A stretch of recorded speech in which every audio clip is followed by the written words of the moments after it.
All right, Hassan Abdullah will be crossing to you throughout the day. Thank you very much for that first cross. All right, now the Hagia Sophia is not the only place of worship whose believers have changed. Across the world, there are buildings that no longer serve the religions that they were originally built for. Let's take a look at some of them. In Spain, for instance, the Mosque Cathedral of Cordoba was initially built back in the 9th century as a mosque and then was later converted into a Catholic church in the 13th century after the expulsion of Muslim and Jews from the region.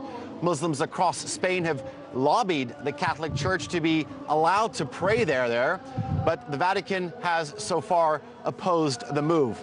Also in Spain, the synagogue of Santa Maria la Blanca in Toledo was built as a synagogue known as Ibn Shushan in the year 1180. But after Jews were expelled from the region in the year 1405, it became a church. The building is now a museum owned by the Catholic Church, and Jewish leaders are now calling on the Archbishop of Toledo to give back the property as a symbol of religious tolerance. In Bulgaria, for instance, the Seven Saints Church in Bulgaria was once a 16th century mosque regarded as one of the most beautiful buildings in Sofia, and it was damaged by an earthquake and then later converted into an Orthodox church a decade after the Russo-Turkish War in 1902. It took almost 100 years to complete the intricate internal decorations. And finally, the Great Mosque of Damascus in Syria is one of the oldest mosques in the world, dating back to the 7th century, to 634 exactly. The mosque was built on the site of a Christian basilica dedicated to John the Baptist, built 200 years earlier. Legend has it that his head still lies somewhere in the building. Now, it was converted into a mosque after Damascus was captured by Muslim Arab forces. All right, many critics have actually major reservations about Turkey restoring the Hagia Sophia status as a place of worship. But as Obeida Hito reports, some minority Christian communities say the government has made significant efforts to help preserve their heritage. A prayer service that's been happening for more than 1,600 years at the St. Gabriel Monastery in Turkey's Mardin province. It's the world's oldest operating Syriac Orthodox monastery and sits on a plateau that believers say is hallowed ground. Up until today, this monastery has made a huge impact.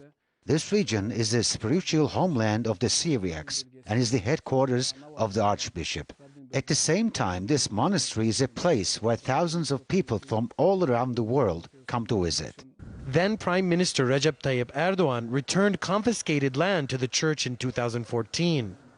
And Shukru says the monastery is hopeful the government will continue to take positive steps in protecting its rights. Syriacs accepted Christianity in the 4th century and started building monasteries and churches and developed their culture. Since Syriacs started worshipping in those places, that worship is still happening today.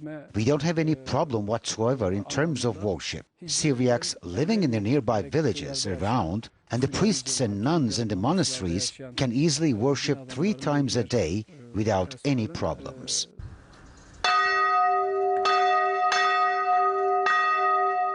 Akdamar Church, or the Church of the Holy Cross, on Akdamar Island in Lake Van, is an Armenian Orthodox church built more than 1,000 years ago. It was abandoned in 1915, but in 2007, the Turkish government renovated it and reopened it as a museum. 3 years later, the first services in 95 years were held in the church, and Turkey's Armenian Orthodox community hopes more progress will be made to protect its heritage. There are at least 50,000 Turkish Armenians, most of them living in Istanbul. Gayana moved back to Van from Istanbul to be nearer to her ancestral home and the church. Sona kadar burada yaşayayım, ölene kadar.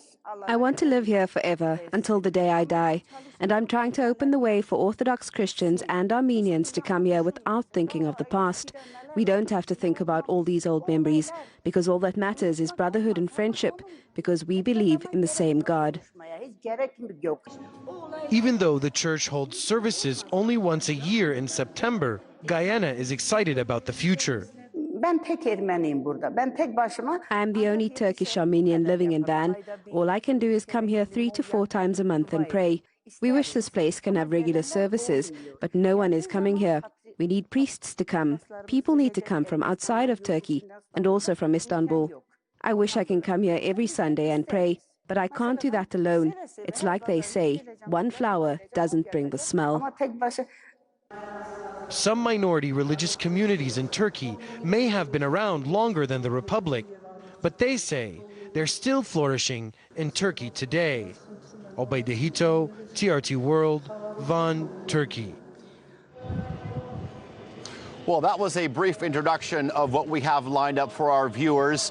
Our special coverage of the reopening of Hagia Sophia as a mosque after 86 years continues here on TRT World throughout the day. For now, we're going to head back to our headquarters in Istanbul with Nafisa Latic. Nafisa?